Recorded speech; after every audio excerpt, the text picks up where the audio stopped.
Thomas and Friends, Book 10, Mavis the Proud Engine.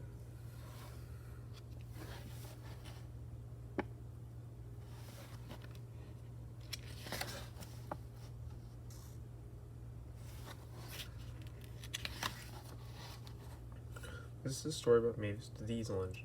Mavis worked at the quarry shunting trucks. She was bored with her job until one day she was given the chance to make it more exciting.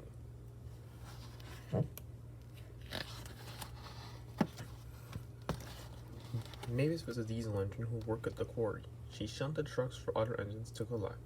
Mavis was a young engine and she liked to get her own way. She thought she knew better than everyone else. Every day, Mavis would put Toby's trucks in a different place, so he had to search for them. Trucks should be where I can find them, said Toby crossly. Nonsense, said Mavis. I can't waste time arguing, said Toby. If you know so much, then take the trucks yourself. Mavis was very pleased. Taking the trucks on Toby's branch line made her feel more important. So the next day, Mavis set off along the branch line with Toby's trucks, but the trucks didn't like bossy Mavis. It's frosty today. Let's play a trick on her, they whispered. Mavis traveled happily along Toby's line. Ahead of her was a level crossing, so she stopped carefully. I'm so good at this. I don't need silly old Toby, she laughed, but she didn't know what the trucks were planning.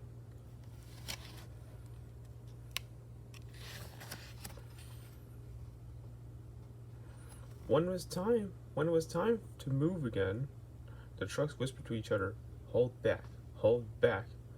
Mavis tried to set off, but her wheels just spun. She couldn't get a grip on the frosty ground. The troublesome trucks giggled and giggled. The drivers at the cars and lorries waiting at the level crossing were getting very angry, but there was nothing Mavis could do.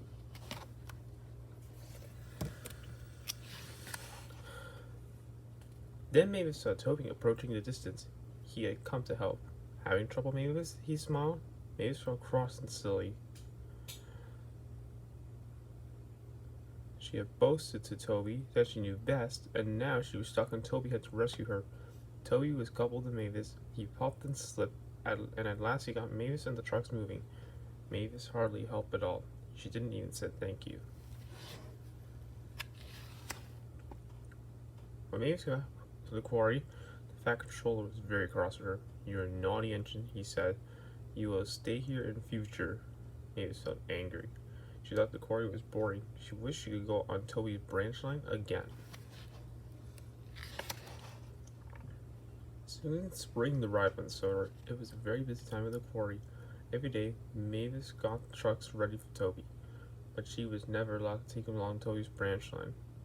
Then one day, Mavis had an idea. She said to the troublesome trucks, when we get to the beginning of Toby's line, please will you bump me?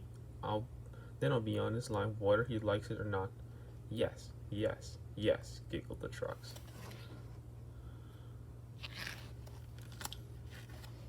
I'll show that fusspot Toby, said Mavis to herself. But when the time came, Mavis was busy elsewhere, so Toby said to the trucks himself. Never mind, the trucks whispered to each other. Let's bump Toby instead. So they gave Toby a big bump. He rushed onto his branch line much too fast. His driver and fireman were knocked over. Toby was out of control.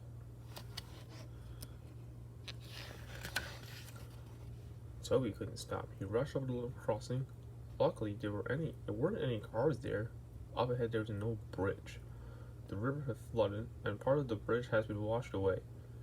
Toby didn't stop. If Toby didn't stop before he reached it, he might fall into the river.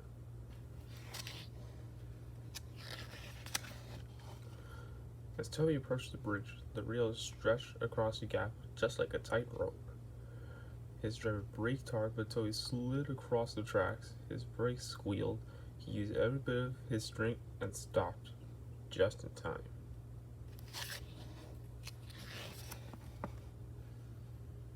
Mavis felt terrible. It was all her fault, so she rushed to the rescue.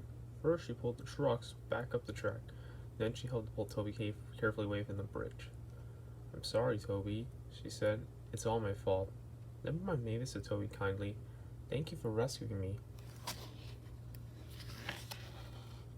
After that day, Mavis and Toby became good friends. Mavis still bossed the trucks around the quarry, but she always listened to Toby's advice, and sometimes for a special treat, Toby would let Mavis take the trucks carefully along his branch line.